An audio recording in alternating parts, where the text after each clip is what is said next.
How did Tara Bosch build towards a $360 million exit in just 4 years, at an age where most are barely out of college? Within a few short years, she built SmartSweets into a category-defining brand and achieved a monumental exit by the age of 25. But the real story isn't the valuation. It's what it takes to build something that big, that fast, and at that age. On this episode, Tara Bosch shares her story about building from scratch, scaling, selling, and redefining herself after her exit.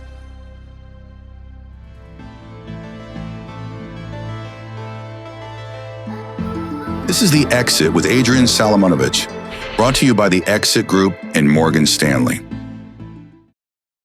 Tara Bosch, so good to have you here. I'm more pumped for this episode than any other episode we've filmed to date. I mean that.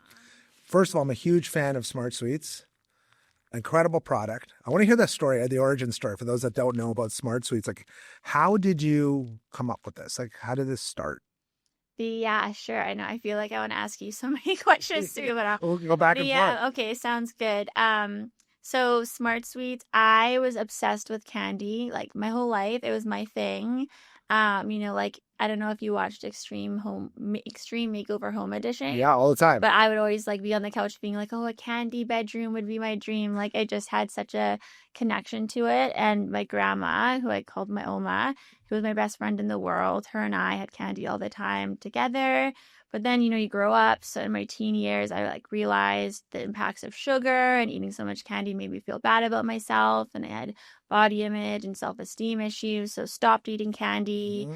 And then years and years later, it wasn't until I learned that it's not about giving up the foods that you love. It's just about finding smarter choices. And I had a conversation with my grandmother in that time period, my Oma. And she had shared with me that she regretted having so much sugar over the years, especially from candy, because of how it impacted her life. Yeah. So for me, it was a moment where I was like, that's so weird. Like you can go through your whole life feeling bad about yourself because of what you're putting in your body. I thought adults just figure it out. Like you wake up one day and you just have the synergistic relationship. Everything is just I'll figure it out in life. Yeah. So it was this weird moment where I was like, oh my gosh, she went through her whole life struggling with her self-image because of what she was putting in her body. And candy we loved so much together. And so that put me down the rabbit hole of learning about excess sugar consumption and how it's this silent epidemic, and how intentional it is in North America with manufacturers putting what's called the bliss point, which is the ideal amount of fat, sugar, and salt to make foods as addictive as possible, and then marketing them to the kids. And so I was just shocked. I was like, how is this thing, excess sugar consumption, that's as bad for you as smoking or doing cocaine? They did a study where the rats were choosing the liquid sugar over the liquid cocaine. And yet it's so accessible and intentionally shoveled into us as much as possible. Yeah. So that started my passion about kicking sugar. And then at the same time, I was like, well, why can't you feel good about having candy? So I went down the rabbit hole to see if there was a candy that existed that you could enjoy that was low sugar. And I was shocked that there wasn't. Right. And so it was just a visceral thing where I was like, I just feel a sense of purpose I've never felt in my life to creating this candy. And you did it yourself, right? You started experimenting and pouring it in your own, almost like a lab, right? Yeah, I was just in my basement suite with candy is a really high cook temp. So my landlords thought I was making illicit materials, and steam coming everywhere. All the steam would go up, and I'd be making these gummy bears. But I mean, the blessing of Google then and now, ChatGPT is even crazier to think about for founders in their basements, the access to information. It's insane, right? Yeah, it's nuts. But you figured it out. You were Googling stuff, making molds. I can just picture it, right? Mixing stuff up, screwing stuff up, burning stuff, until you came up with something that was, well, let's be honest, as good, if not better than the high sugar ones. And did you have a science background or anything like that?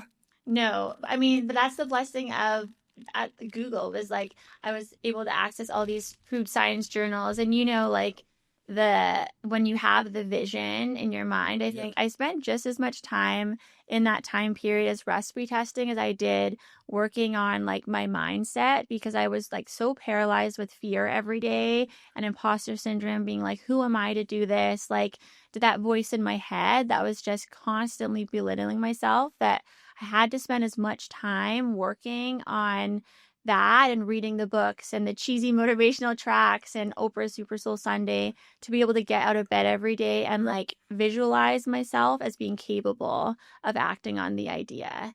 So that was like just as much as the doing the recipe testing. It's wild. I mean, even for anybody to just be like, I'm going to start making candy and doing it. It's such a cool mindset that you got into, and the product speaks for itself, right? It's amazing. The story of it is as cool as the product. And so like, okay, so you make some candy, right? And people are loving it, getting feedback. How do you take it from idea, experiment, prototyping? How did you get it to the next, like, sale? Like, where did you start selling it? Yeah. So for me, I was like, in my mind, what I like started doing was I was like, okay, I'm going to visualize SmartSweets 10 years from now. And so in my mind from like day one, I was like, okay, SmartSweets is the global leader in revolutionizing candy. We have done this, and it's just a matter of reverse executing it. Yeah. So I was just like, felt like I was peeling back the onion, where I was like, okay, if we're the global leader 10 years from now, what does that mean? Okay, we need to be the leader in North America in 5 years. Okay, what does that mean? That means we need to have nationwide accessibility to where people are crossing in their daily paths.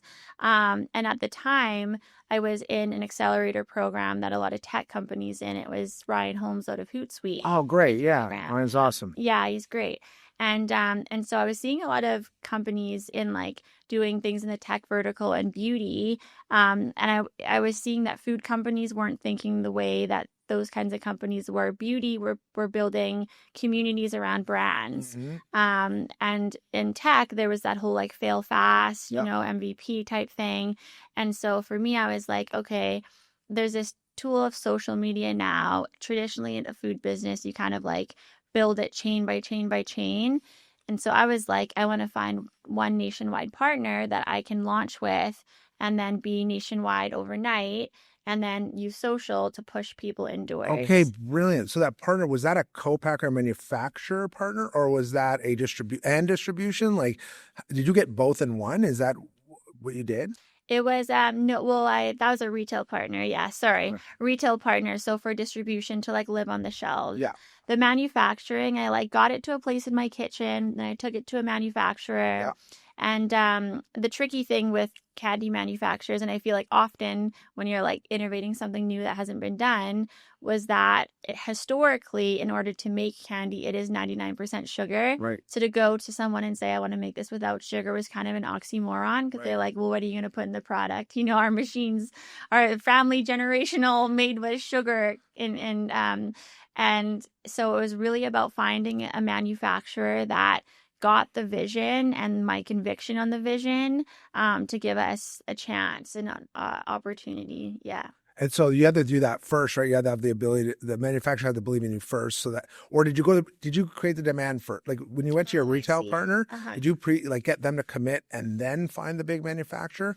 Because that's a bit of a loop, right? If you don't have the manufacturer, you can't do the distribution. But if you don't have the distribution, there's no point in having them. Totally. So what sequence did you go in? Did you feel like it's like the chicken or the egg? Yeah. But I don't know if you felt this way as well. But I feel like in the early days, it's like so much about like projecting confidence. Yeah. Even though in your head you're like, I don't have this together. I don't have this together. But like you just have the belief that you can. Yes. So you just and so I was going out to like the retail partners saying like, this is our launch month, when I didn't have the manufacturer secured and all that, with the confidence that I'd go to the manufacturer and be like, we're launching nationwide in March, like you can be the partner, like with us, this is the vision, we'll go together, that sort of thing. And then, like the roller coaster as it does in startup life, the original manufacturing partner ended up taking the recipe and doing it themselves. And then because there's no way to really protect it at that point. Like, no, there wasn't. Yeah. At that point. Well, you can't. You know what? The brand itself is a huge asset on this, right? Just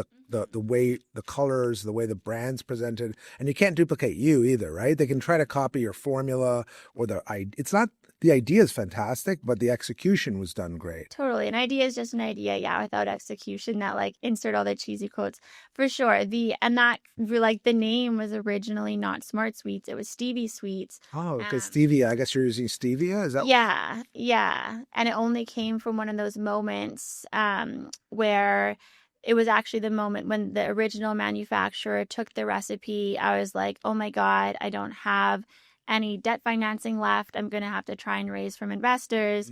So I was like LinkedIning people like a day before Christmas. Luckily, some replied, but nobody was interested in trying the product because Stevie Sweets, and at the time, stevia had a negative connotation. Okay. So it's a blessing in disguise because that's what made me sit and be like, this can't be the name. And then evolved it to SmartSweets. So yeah, everything I feel like is just, that opportunity hidden in disguise. The like hardest moments, you're like, they all do serve a purpose in hindsight. Yeah. When you look back and you're like, oh, that had to happen. Otherwise, it'd be named Stevie Sweets and it wouldn't have landed, You know what's funny? It's like that's what makes great stories, right? Those speed bumps and those challenges that at the time will break a lot of people. Founders find a way, right? Founders find a way. And that first distribution partner, who was like, what was that moment when you're like, they're taking a risk on me? Was it like a Canadian company? Did you go to the US right away? How did that roll out? Yeah, for me, my like mindset with finding a partner with retail was, for me, it was like just as much about finding a nationwide partner as it was about finding someone who'd go deep with us. And so I didn't want just someone who said yes to putting us on shelves, but I wanted someone that would be able to like get the vision, lean in with us, and be somewhere our consumer is shopping at least occasionally. And super randomly for us, in Canada, it ended up being two partners. One was Bath Beyond. Oh yeah, okay. And then the other was Popeye supplements. Oh wow, okay. Yeah, and I'm like I wouldn't have guessed that combo, right? It's like not the natural, but what made them such amazing partners was because I was able to push out from a brand awareness perspective to anyone from Nova Scotia to BC and be like, go to your local store and get SmartSweets, and they could. And those partners were like Bath Beyond put us on like the cash registers. They were giving us like $4.50. And no competition, right? No one else is putting candies in Bath Beyond, right? You weren't going to Shoppers Drug Mart at first because you wanted to zig while others zagged, right?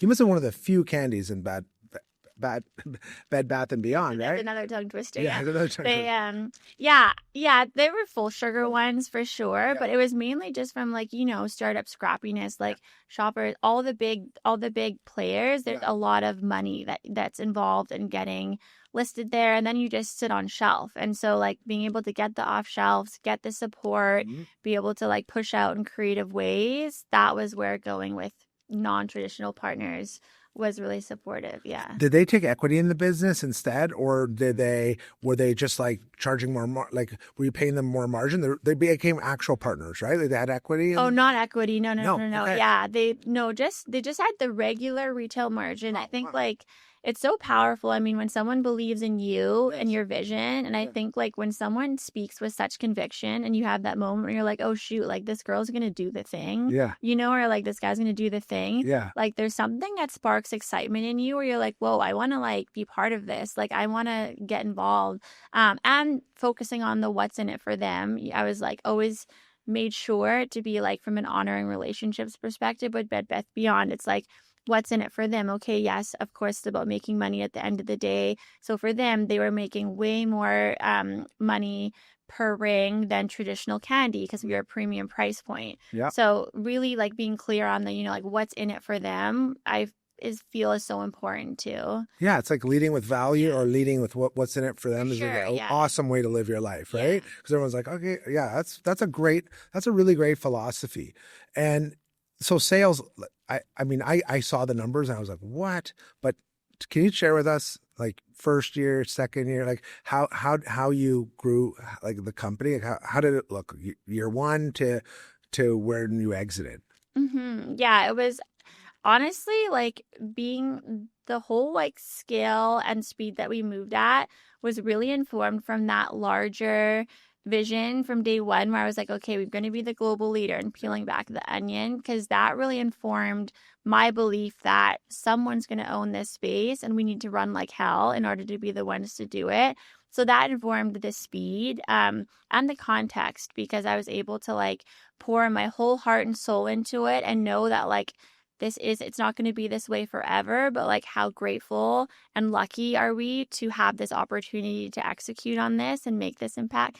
So it was a 4-year period, and our first year was 2. Yeah. And then it was like 2, 16, 60, 125. Exponential. And then, and that was the year we partnered, which was kind of a funny year because it was in COVID. So nobody was meeting. So like we didn't even meet our partner that we exited with in person, which was a funny experience. What? Okay. So, and then, so while this thing is going like this, right? What are you focusing on continuing to build product and brand, or like, what's the secret? I want to know, I'm sure people, because a lot of founders are watching this, what was because it's not normal, like to see those types of retail growth.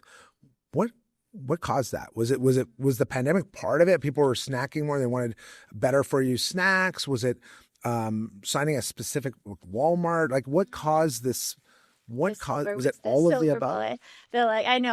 But I think that's the thing is like, I mean, from the outside, always it's like when you hear these stories, you're like, there must have been something. Yeah. Whereas I feel like, at least in the case of SmartSweets and building, it was really just like, for me, it came down to like 2 things. It was like the filters that I always had were like, are we out exceeding the value proposition to the consumer?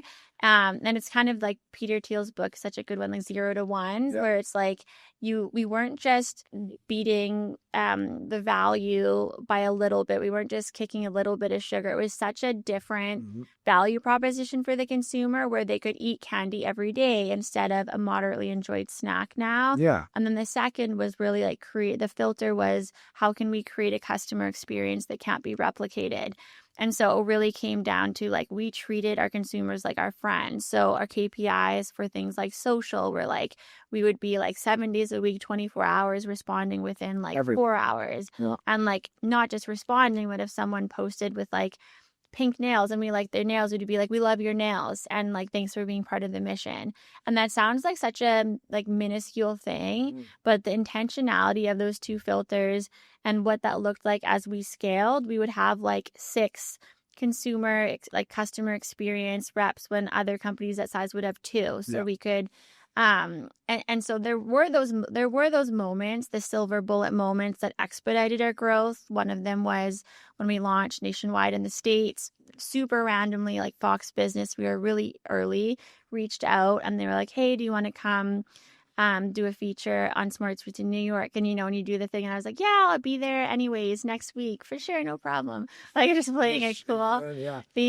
And then 3 minutes after that aired, it was just myself and our first employee, and the global candy buyer from Whole Foods emailed me and was like, would you be interested in the global launch? Yeah. And I was like laughing with my teammate. I was like, oh, this sucks that this is spam, because like that'd be so amazing, like for that just to drop in your lap. Yeah. And then 10 months later, we were launching globally with Whole Foods. That's huge. And so that was a silver bullet, like where the serendipity of, and then the buyer, his name was Jason, he like later admitted he hated Fox Business and like never watched and was just flipping through the channels. So that like perfect example of like the serendipity moments intervening. But yeah, that's wild. See, and it's like the power of the media still, right? Being able to go out there and put yourself out in the States, and then so each step created the next step, which then, and Whole Foods must have been just a gigantic revenue jump for you guys, right? For sure. And then direct to consumer, like, do you guys? Let me ask you another question. So, to get everybody up to speed, the exit was a partial exit, right? Yeah. $360 million. Did I get that right? Unbelievable, right? You're not even blinking. You're like, yeah, it happened, That is wild, right? That is a fantastic outcome for anywhere, for any category, even for software. Like, it's huge, right? Take us up to that moment. I'm curious, like, did you see it coming? Was it... Tell us, I purposely didn't do a ton of research into the mechanics of it because I want to hear it from you. Like, tell us the story of that, how that came across. Yeah, for sure. Yeah, it'd be interesting to hear yours as well, V.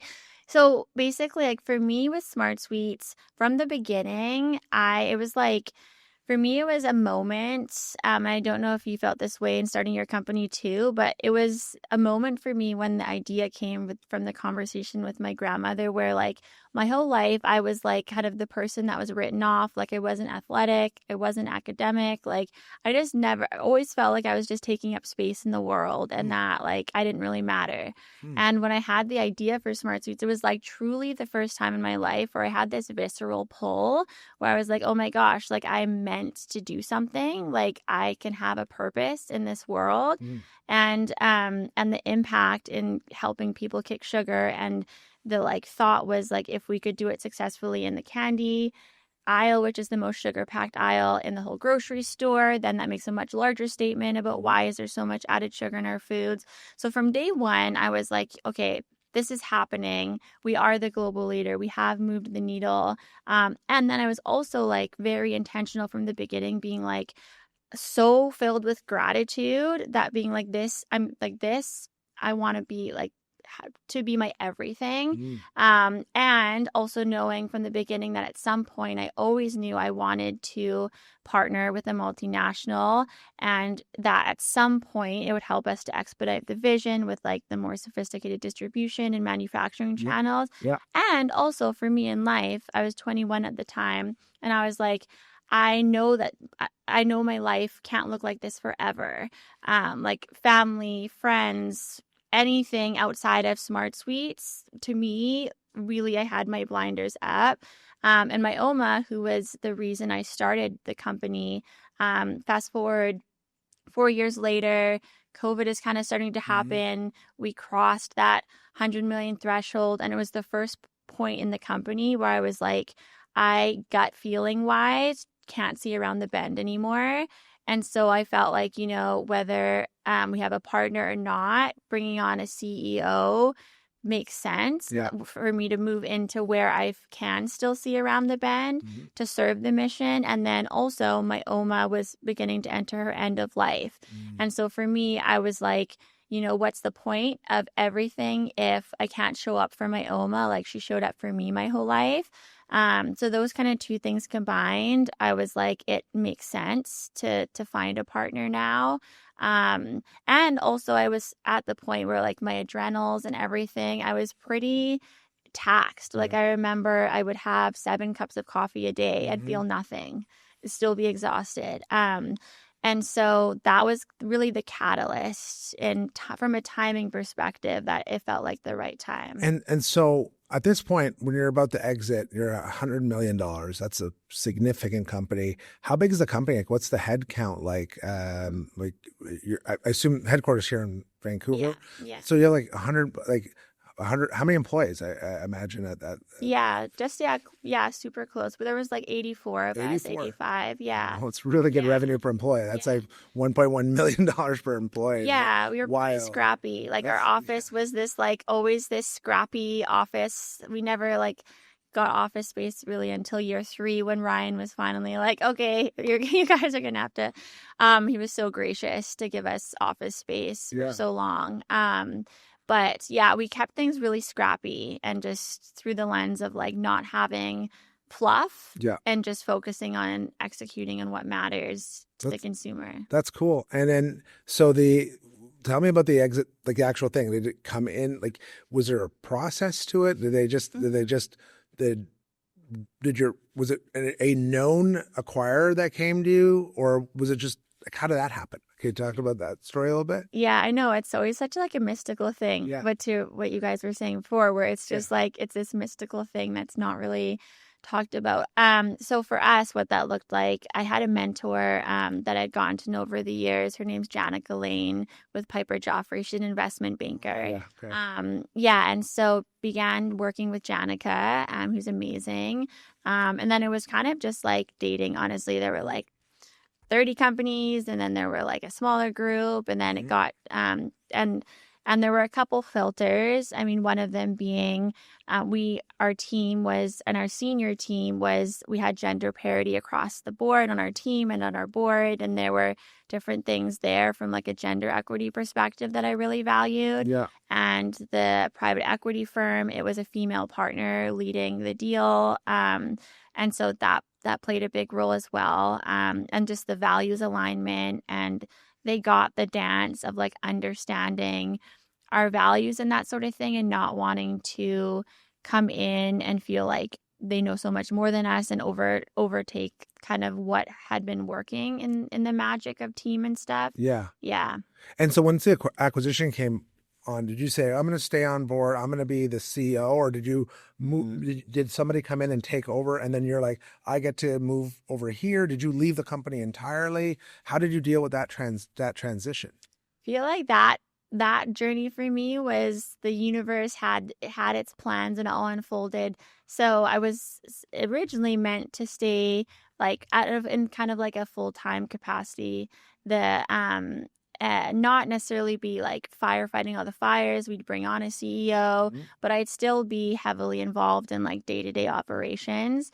And then 1 week after I signed the paper, slowly my health just started declining, like pretty rapidly. Was it from the stress of was it directly from the stress of just going through this exit process? That's what I thought. Yeah. Like I had moved to Whistler, which is like this kind of more remote mountain town, and was just going to like exist in the world and like learn things like skiing for the first time in my life. Hey, you're 21 when you started. Like you've all you've been doing is working. You want to like learn to ski, just like right? like exist as a human. And then just as a human.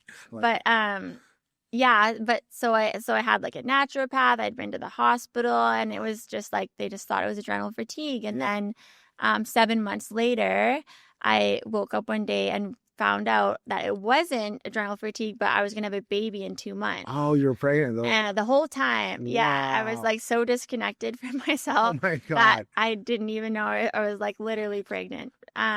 So in my mind that day, I had my flippers placked. I was supposed to go on like the first trip I'd ever really gone on since I was like a young teenager.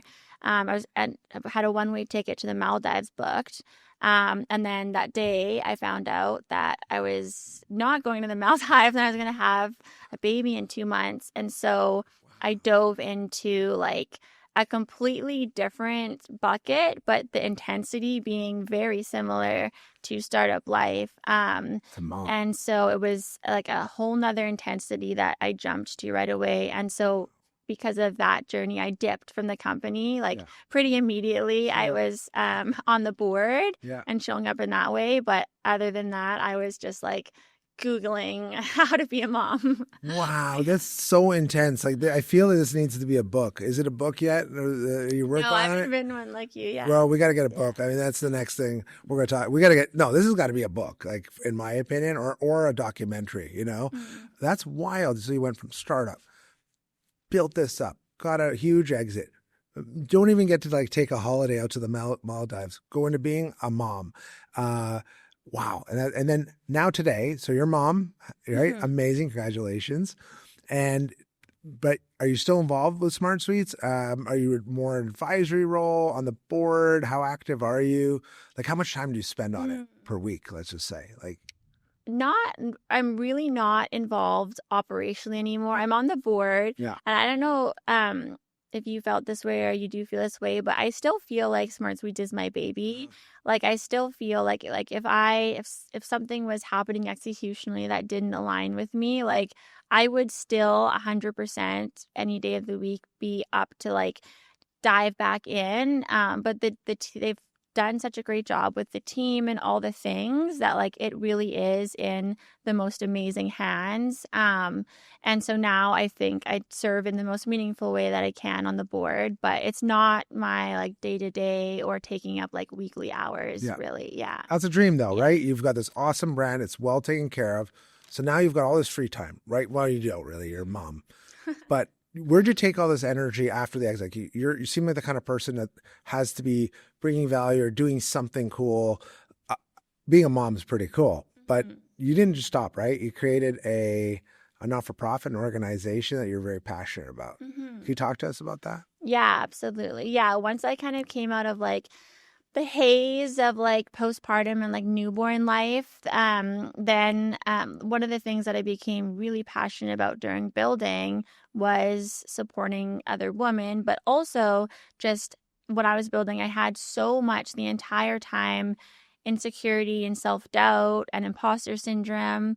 And to me, like at the time when I was building, I thought that I was like the only one that struggled with these things to the degree I did, which is not true at all. But, you know, whether I was like in my kitchen day one or I was hopping on a team meeting with our over 80 squad members, in my mind, I remember there was like a Zoom where right before I'd hop on, I'd be like, what do I have to add to these people? They're all amazing. Like, who am I, you know? Imposter syndrome is so real at every stage, Yeah. right? It's so wild because the thing about it, there's nothing imposter about somebody who builds a company like you're up here, right? But it doesn't matter. It's like in the mind, we all get it. Even when I'm doing this podcast, I'm like, why do I have a podcast? What am I doing, right?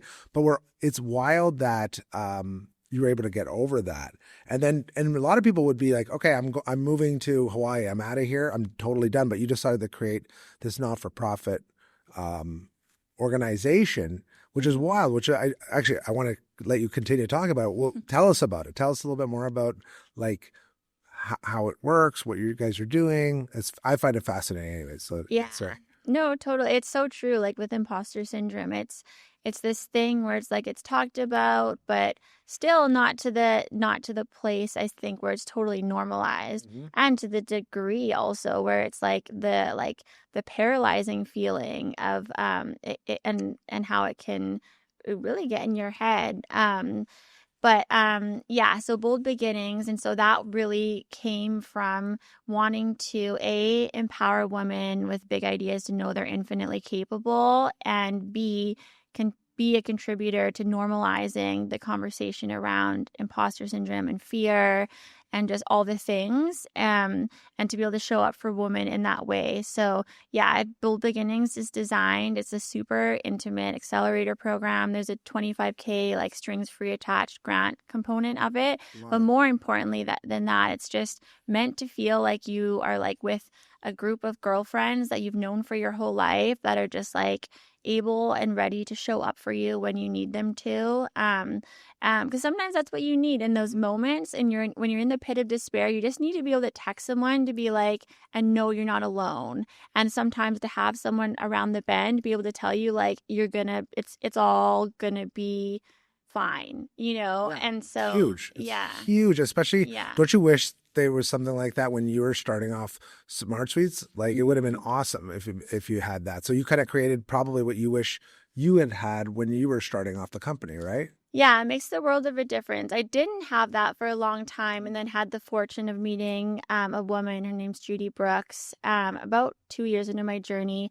And then I had that throughout the rest of my journey in her. So it kind of like reflected back to me just the power of like in those moments when you don't believe in yourself, having someone else see your greatness and see that in you and how that can pull you out. Because sometimes I remember like, to get out of the feelings of fear and doubt, sometimes I would just be in my mind like, well, Judy believes I can do it, so she must be right. So and just the power that lies in having someone believe in you, and authentically want nothing from you. She was an investor in the company and on our board, but she would say to me all the time like, hey Tara, either way this goes, like I love you. Those are very special people, aren't they? Those people that come into your life, like almost like, well, I guess the reason they call them angel investors is they just want to help you, and it's like their purpose is to help you. It's so special when you meet those people, to cherish them. But what's cool about you is you're paying it forward. Like you're creating this cool organization that's leaning in to what really matters to you. It's totally purpose driven. How many people have gone through the program? Are there any like brands you're really excited about are you active in it, or do you kind of create the org and let them kind of run it? Like how are you so very hands on with that organization? Yeah, I kept it super scrappy because I wanted it to feel so intimate. So it's like just me, my EA, and then a group of the core early SmartSweets squad members that have really been involved in it, and now a few additional supporters. But it's like it's just a lot of it is just it's all us. And so it's like completely intimate. Everything from like the like coordinating the decorations for the Bold Beginnings house. Like that's me on Etsy, like finding all the things. Like I So much wanted to fun. keep it so scrappy. Yeah. And So for the women too, it's like meant to feel really intimate. So we've had 2 cohorts now. In each cohort, there's been about 10 companies, Yeah. some solo founders, some co-founders. And the goal is for them to be able to have access where like whenever they need it, Yeah. they know that if they send me a text, like I will show up for them and the mentors will show up for them. So it's meant to be just like really chill, really intimate, and just show up for them and how they need on their journey. It's so cool. It's like Y Combinator, but for like direct to consumer women run companies, right? Like it's like you're incubating them, you're helping them, you're mentoring them. Do you take equity positions in these companies, or is it just the 25K? And then if they get to the next level, they actually get investment? Is it that type of thing, or? No, there's like no equity. Like a big part of it that I really wanted to like bake into the foundation of it was I really wanted the woman to know that like I don't want anything from you other than just to see you be all that you are and for your vision to come to life. Yeah. And so the grant perspective is like just a grant. There's nothing. Yeah. And then there's no equity component, anything like that. Yeah. That's wild. That's so cool. That's unbelievably cool. I love it. I love it. You're chasing your purpose through that. What's next? Yeah, like book maybe, documentary. We should probably film what's going on in this incubator. It sounds so cool what you're doing. Where do you want to go? Like you're so young.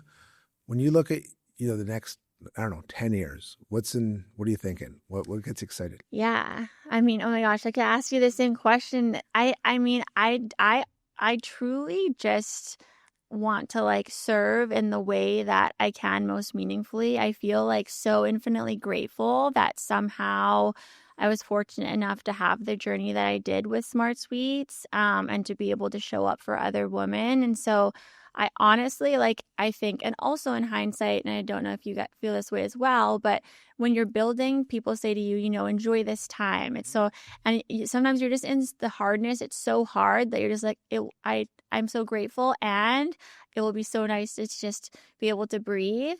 And now I recognize truly how special that is, having the right idea at the right time and the right team and like all the magic of those things combined. And so like it would be a dream to build again if the universe and like the idea was one that like could serve and create impact in the world. And yeah, I don't know. I think I also just want to just help as many women know how infinitely capable they are, like in whatever container that is. Yeah, I just want to serve with like a purpose. I love it. I don't know. It could, I mean, my mind's going in 20 different directions for you. It could be a media company that just like distributes information. It could be a community, right? Like Exit Group, but for it's women. amazing what you guys are creating. Yeah, it's just fun, right? And then it exponentially grows, kind of like the community becomes the growth mechanism. I mean, you're on that track, and now you can do it without worrying about, who's going to pay for rent next month, or you could just do it out of purity and because of purpose. And that's probably the biggest form of wealth there is being able to do something for pure purpose instead of chasing a dollar. What are some? Let's start with the landmines. Like, what are the most common landmines that you experience or that you've seen others experience that you like to talk about? Yeah, totally. Landmines, a few come to mind. I think one of the biggest things I feel like that it's like there's a cheesy quote that comes to mind, but it's like so true. I think it's the Oprah quote, actually. It was the essence of it was she was like, it's not that it's actually that hard to get to where you want to go. It's that most people don't know where they're going. And so I feel like just having like such clarity of vision and like such clarity to the point where like you can in your mind and body like fully visualize a world where it's already happened. Yes. Because I feel like so many people have a vision, but the disconnect is like they don't actually have like the full belief that it's possible. And like if your body and mind doesn't feel like it's possible subconsciously, you're not going to take the conscious actions. And so I feel like having that clarity is one that comes to mind. Another one, honestly, that comes to mind, I feel like, and like I did this like so much in the early days. I would get like so excited and was just so honored when anyone I looked up to would give me their time, and I would take everything they're telling me as like the Bible, like, and I wouldn't consider like what of this applies to my journey and what golden nuggets do I toss away. And so just like really having that gut check of just knowing that, like, discerning that you are the founder, like you have that gut on your company and vision better than anyone. Yep. So just like filtering what applies to you and what doesn't. I love that. Yeah. And the other one, I guess, the landmine that comes to mind is just like, and this, I think, both male and female, but I think also there's like a lot of women founder dynamics where I ran into a lot of situations where I wasn't taken seriously, or I was underestimated. And I found that to be such a gift, because it allowed me to discard the thoughts and opinions of others. And by the time they took me seriously, it was too late for them to catch up. And the people who didn't take me seriously, whether it was investors or that sort of thing, values-wise, those weren't the people who would have panned out anyways. Those would have been the people that held us up as we got down the path. And so just really realizing and acknowledging that, like, if someone doesn't take you seriously, it's because they're not meant to be on your journey. It doesn't mean anything about you. Yeah, it's not a reflection on you. It's they've created biases, and I'm sure a lot of people regret the ones that maybe didn't take you seriously. Probably look back and go, "Boy, was I wrong." That's got to feel good, I guess. To like, for sure, there's like the wrong, little what's that called, vindication. Yeah, a little vindication. Like for me, it's all my teachers that were like, not all of them. Some of them saw Sure, it, when you were a kid. and some of them were like, "You're going to be a garbage man." I'm like, "Well, if I'm a garbage man, I'll be a great garbage man." They always say like when you make a lot of money that people start coming around, and yeah, that does happen. Like sort of the people want to borrow money and stuff. How's that been? I'm really curious for you. Like, did you start hearing from like cousins you didn't even know were in your family and like crazy inbound stuff, or did you find how do you protect your energy, your circle? Do you have old friends from way before, and just like talk to me about that post exit? Yeah, I feel like to your point, having like a diverse group, I went through a couple experiences where it like really opened up my eyes to, because for me, money has always felt like, even like before the exit, whatever, it's always felt like kind of a trivial, and at the end of the day, in terms of like, why would you ever compromise integrity, honoring relationships, how you treat a human with respect and kindness in order to access that? And I've had enough experiences now where it's like really opened my eyes to like that, like some people do operate in the world where if they see a path to access that, they throw everything else out the window. And so it's helped me to like be more discerning and not just be like in my place of rainbow and butterflies and unicorns that I live in, where I'm like, we're all just doing the best we can, because we are. But there are also some people who just are opportunistic or not acting out of a place of good intention. And so I don't know, how have you found that? I have found that to be at times tricky to navigate. Another thing is like, I'm sure it's happened, like, yes, your grandma, your mom, whatever, like you got to take care of them at post exit, like just out of your own heart. Like they, that's what I did. Yeah. But it's, how do you deal with friends coming to you and either wanting to invest in like, and maybe maybe it's not a thing you would normally invest into. Like, what is your internal policy, or how do you deal with people wanting to borrow money off you or wanting to want things from you? Everybody wants a donation from you and you want to say yes, I guess. But how do you deal with that? How do you protect yourself from them? Yeah, it'd be interesting how you guys, I mean, I don't know that I always do. I mean, I think just like now I feel like, I don't know if you guys feel the same way, but like, I feel like I'm getting better at like having conversations that like used to feel awkward, where like now if like a family member, for example, asks for something, and I know if I sit with myself and I'm like, if I do this, am I doing this out of giving, or will I have feelings about this? Mm-hmm. And so now I'll just say to them, like, to protect, like, what's most important to me is honoring and protecting our relationship. Mm-hmm. And I know that, like, giving on this right now, like, I actually, like, I'm going to have some feelings about it. And what's most important to me is protecting our relationship. Oh, wow, that's a nice Yeah. way to kind of, authentically say, So like, my relationship's more, I value this more than us doing this. It flips it. It's not, you're not just saying, no, I don't want to do it. You're saying, I feel like this could ruin our friendship, and I value our friendship too much. Is that sort of, Yeah, totally. that's interesting. Yeah, I don't know. And I feel like, I don't know if you feel